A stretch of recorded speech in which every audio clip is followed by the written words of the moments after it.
All right, ladies and gentlemen, in Ayaba, I got phone Super High Chief Odinanweri Akunoko, the Managing Director of Platinum Oil and Gas.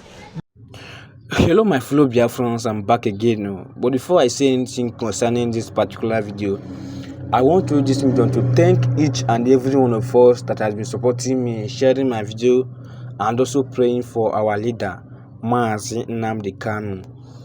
And I pray that God will continue to bless you people.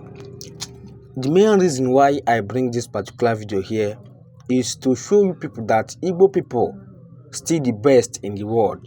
Igbo people still love themselves. Rather, we have some little saboteur among us, but we still love ourselves. Just take a look at this particular video and see what this our brother did to Igbo youth. Not everybody we do like that, but as far as we are making it, be proud to bring some home to help your own brothers and sisters. This is what our brothers who based in abroad did to our Igbo youth. So just take a bit of time and listen to them and see how they shared motto, 10 motto to the 10 youth and tell them to go and hustle. They are not going to do payment. They are not going to do anything. If they see money, they will collect. So just take a bit of time and watch this video. And as you watch this particular video, do not forget to share so that Igbo people can be able to benefit from this particular video. Share it and remain blessed, because this is a good news for all the Biafrans. Share it and remain blessed. One love. All right, ladies and gentlemen, in Ayaba, I got phone Super High Chief Odinanweri Akunoko, the Managing Director of Platinum Oil and Gas, the Ecozona #1, for Okojidebube, otherwise known as Dogo. Now, today we first, and actually I'm going to for with Ebube. I'm going to some youths where say Biano Bem, Kairiango, Irisiango, Never Moji, Nga Choruno. I am only able to Oji, but I took Oji youth undo. These are the youths, they are 10 in number. I am on a security guard to Garwa, empowerment, but let's hear from Odinanweri Akunoko. Thank you very much, sir. Okay. Thank you, sir. Happy New Year, everybody. Thank you. Nkoyechiri yazele. Ime no bosin kata to bi demo. Ya atun nkare ime me to bi demo. No bosin kata ta first 2026. Hey. We na anya sino ya demma. Ka ihe maka na eme ngomiri. Anyị na afi ya n'ilo. Yes. Ka anyị na anya sino ka anyị na-enyere onwe anyị aka. Like na muta kata na ọwụ na ọmụ kacha nwe. Oh no, I'm going to go to Christmas. I'm going to go to Christmas. Yes. Because some don't lie. Kaifani ne. You don't know Kaifani ne.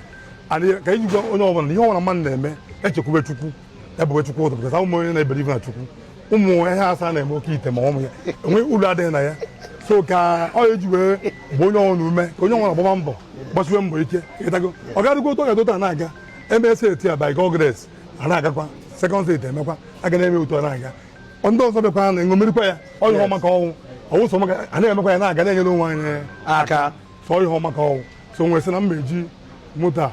Wele men the youth na eba employment. Ka we nwe ike. Say me na my account nwe so so bi on. Na na ege ntị. All nwe mbo. Hey. Nwe. Na na ege ntị, na na ege ntị. Oto bi de mo, de nu no mo. Njimi ha. Ebere ivu mu na. Chukwu ga-eme in 6 months. Ha ga-enweta tutu. Onye wa ga-enweta tutu. Hey. Ọ ga-eme. Dogo ịgbakwunye ife Odinanweri Akunoko ka akọwara unu ihe ihe dị na Bible. Ọ sị na ewere 10 gift wee nyegasị ndị mmadụ si ya ngwa jee mee gift a ka ọ dị multiply. Ụfọdụ were nke ha jee kwara iko, ụfọdụ were nke ha zoo n'ala, ụfọdụ were nke ha tii na bank nwe ihe ọ na-arụ, ụfọdụ were nke ha mebe investment na-agbapụta ego. Ọ ga-agbakwa unu. Ọ bụrụ kwara ebi ụra asị anaghị emezi akaụntụ. Ọ na-akọwa maka mmadụ mee akaụntụ ka ịdị serious. Mana ọ sị na adịghị eme akaụntụ. That does not mean no anyị rụta 1 naira. Ije ntọba na nke Mama Ngozi dobe afọ gala dị na-aṅụrụ nwa biya na 33. Ọ dịkwa mma. Kama na ọ sị na Disemba ka a mara ndị ga-eji ego moto wepụtakwa ya times 2. And wepụtakwa ya times 2. Remember, inwe na moto ịbụọ.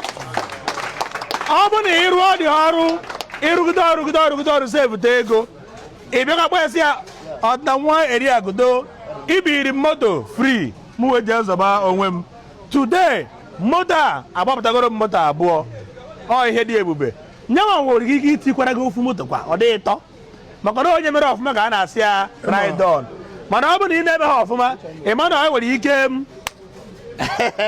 the last year ama m onye ọwụ ọ batara n'ihe geeti n'ebe akwụrụ onye a n'ọnya geeti kedu afa gị nna m mbata utuma sekuriti ma ndị amị mkpọm ihe niile obi ka ya ọkwụrụ na kwechiri ndị amị na-achụpụ ya ndị tụrụ ka mbata geeti ọ sị ha na ya chọrọ ịfụ m na chukwu na m menyere ya aka otu na ya na di ya nne ya si ọrụ ka ị na-aṅụ ihe ọṅụ ọsọ na ya na-aṅụ ihe ọṅụ mgbabata ya dobe ebe ni n'oche ebe a otukwuru ebe a nsọ anya iyi ha nye ya mmanya ya ṅụmadụ nwere mechaa gbara ya obere krismas wee mechaa di one of my cousins ya jee investigate ya ka ndị shon o nwere ebe and ọ naghị aṅụ ihe ọṅụ this my brother na ebe asọpụrụ o jee mechaa investigation gụkwa m ihe ọ metara mgbachi nkịtị ama nke ochi megide nweta nọmba m di men nọmba m o amaghị m otu ochi nweta ọ nọkwa odele m ihe ọ na-edinye ọ na-ede na-ekpe ekpere na-ede na-ekpe ekpere na-ede na-ekpe ekpere na odegide ebe ihe a sị mba na onye a ga-esoro ịra ndị mmeti na efugo si dị na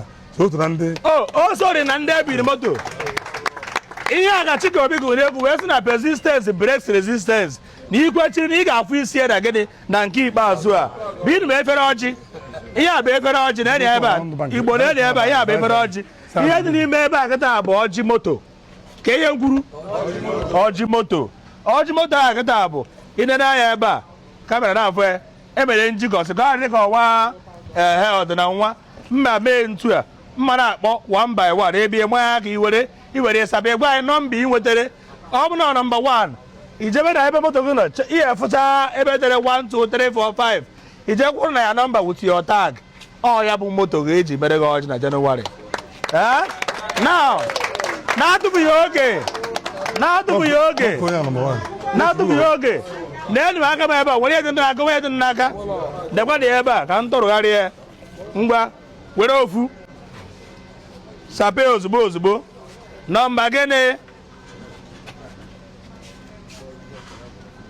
nọmba 5 ọ wetara nọmba 5 were taagị a jebe n'ihu moto na glaasị ihe afọ ebe dere 5 iruzebe ahụ ọ moto gị a sị gị gbabazie n'efu gaa mere akaụntụ gaa mere gịnị gaa mere akaụntụ ka anyị mara ihe ị ga-agbapụta in 1 year. Nọmba 2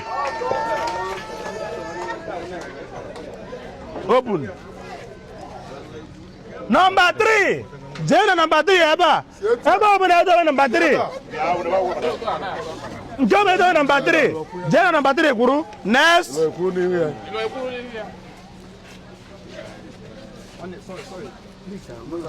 Be fast. Number 1. When you get number 1. Over the number 1. Jenny get the number 1. Be fast. The other side. Jack, when you hear your motor, Number 7. Jack, when you number 7. Jack, when you motor, open. Number 4. When you motor, number 4. Jenny, go better. Number 9. Jack, when you number 9. 5. Okay, number 6. 5. Jack, when you number 6. What are like this? 5.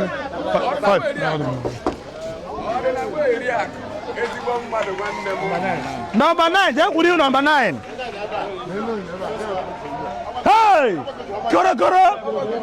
Oh yeah, number gini. When you number 2. Oh, bro, AI, you are life, oh. Koro. Bia. Number 8. Jack, when you number 8. Hey, wait. Hello. I go say in addition to the car obiri ha na ha meji aja mu ha we nya moto na o ga-enya 100,000 each ka ha wee gba fuel wee be gini wee bido ya bụ 1 million naira. Hey! Hello, bia. Get up and Igbo Billionaire. Bia. Come. Bia Igwe. Hey, ọbụla kwụrụ moto. Hello. Igwe Benko n'oko. In addition to what Ọdịnanweriakụ gave them, ọ na-atụkwasara ha 100,000 each n'ebe a. Sorry. Igwe Benko n'oko na-enye ha 100,000 each, 1 million naira. A na-akụkwa aka ebe a. Bugariba. Ịdị na nwa na-eme akụ. Dị na nwa na-eri akụ. Igwe Benko 100,000 each. In addition of what Ọdịnanweriakụ n'oko gave them, ọnwa fab. Ọgụ fab. Now add 50,000 naira cash, making it 250,000 naira. Nya iburu moto, iburu ego. Congratulations to you all. Thank you.